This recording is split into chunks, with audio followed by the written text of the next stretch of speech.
day 1 of World Watercolour Month. The topic is train.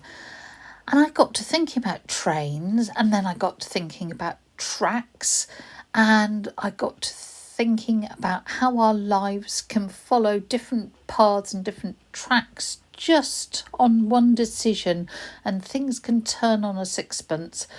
And all those thoughts came together, and I decided to do this zigzag pattern. And to be honest, I was also using up lots of paint in my palettes. So this is just an A5 piece of watercolour paper. It's £140 with a knot surface. That's cold press.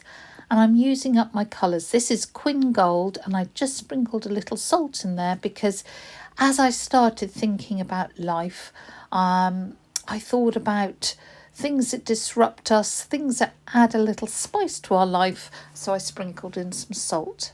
This is Green Gold, and even though that Quin Gold isn't totally dry, I decided to do it next to each other because if bits merge in, I didn't have a problem with that because actually, again, life isn't linear and things sort of all do merge in on occasions and things aren't cut and dried.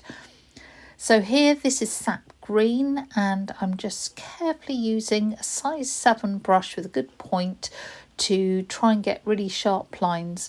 I have drawn my pattern out just with an HB pencil so that I know where I'm going. But can you see here, I made a mistake. I didn't line things up. But even though watercolour's got that reputation of not being easy to fix, luckily this is cobalt blue and I could just lift it out with a wet brush. So I'm getting it in the right place now.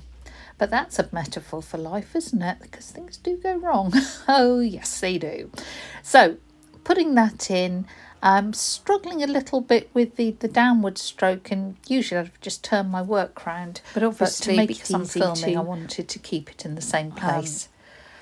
So here I'm using, I think it is Prussian blue. Yes, it's Prussian blue. So I wanted some of the colours to be quite close as well for my metaphor about life and how sometimes things merge. But I have to say these two colours did merge a bit.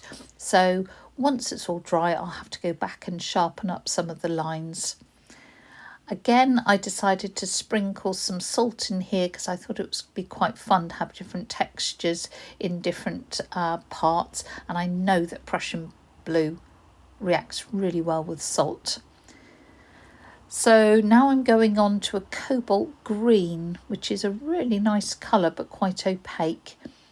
And again, just carrying on with my zigzags and trying to get things as even and sharp and delineated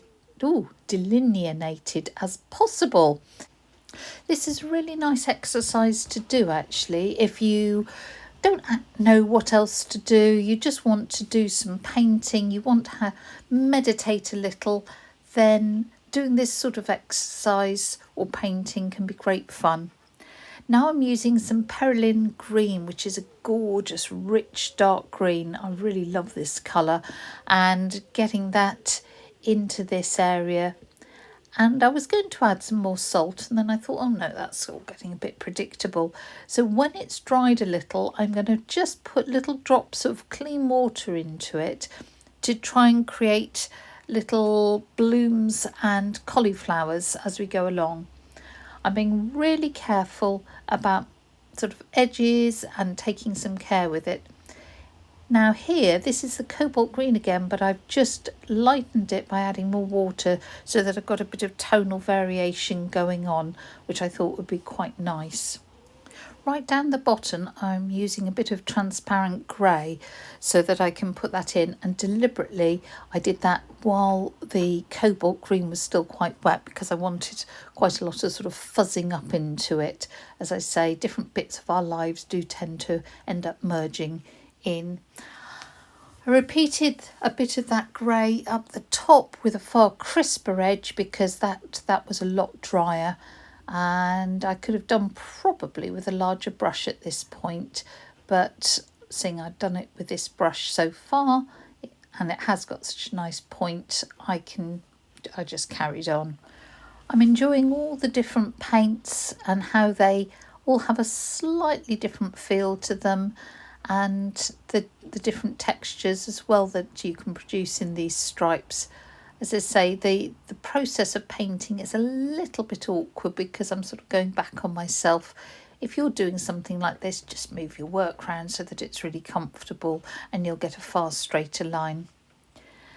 Now this is some Quin Sienna, quite diluted, so that we've just got a pale colour here, and of course watercolour dries 15-20% lighter, so if you want gutsy colours you've got to take that into account when you're painting to start with, but tonal variation is nice.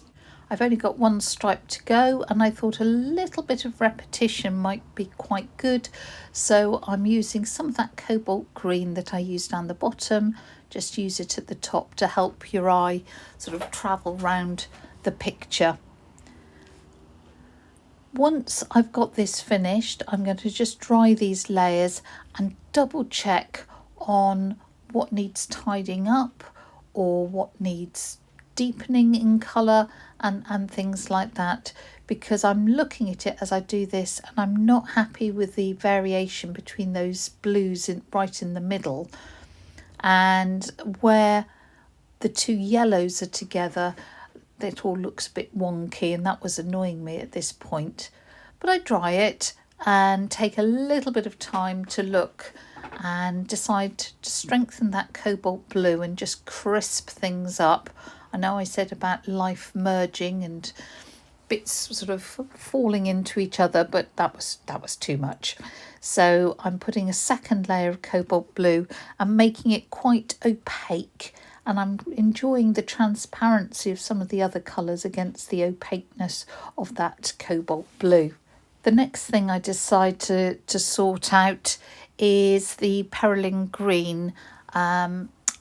I just thought it was a bit wishy-washy, so I've put another layer on there to balance things and give it a bit more oomph down the bottom.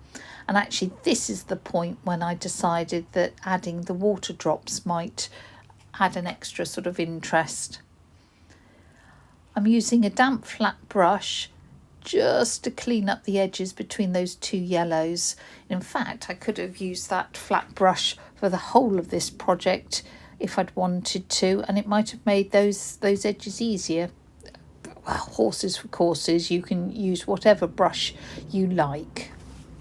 Here come the water droplets, and they just formed a little subtle sort of pattern and texture which I rather liked. Certain pigments react better in this way than others, but the sort of fine transparent pigments tend to form beautiful blooms if you want them to. So I exploited that property here. In fact, the whole painting is about exploiting some of the properties. So I'm rubbing off the salt, and then the nice bit is when you take off the tape all the way round and you get that lovely crisp border. Do go careful taking that off, because obviously it can rip your paper.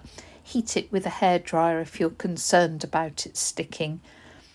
Final thing I needed to do was just to rub out the pencil marks that were still showing, and then there you go. That was my interpretation of trains.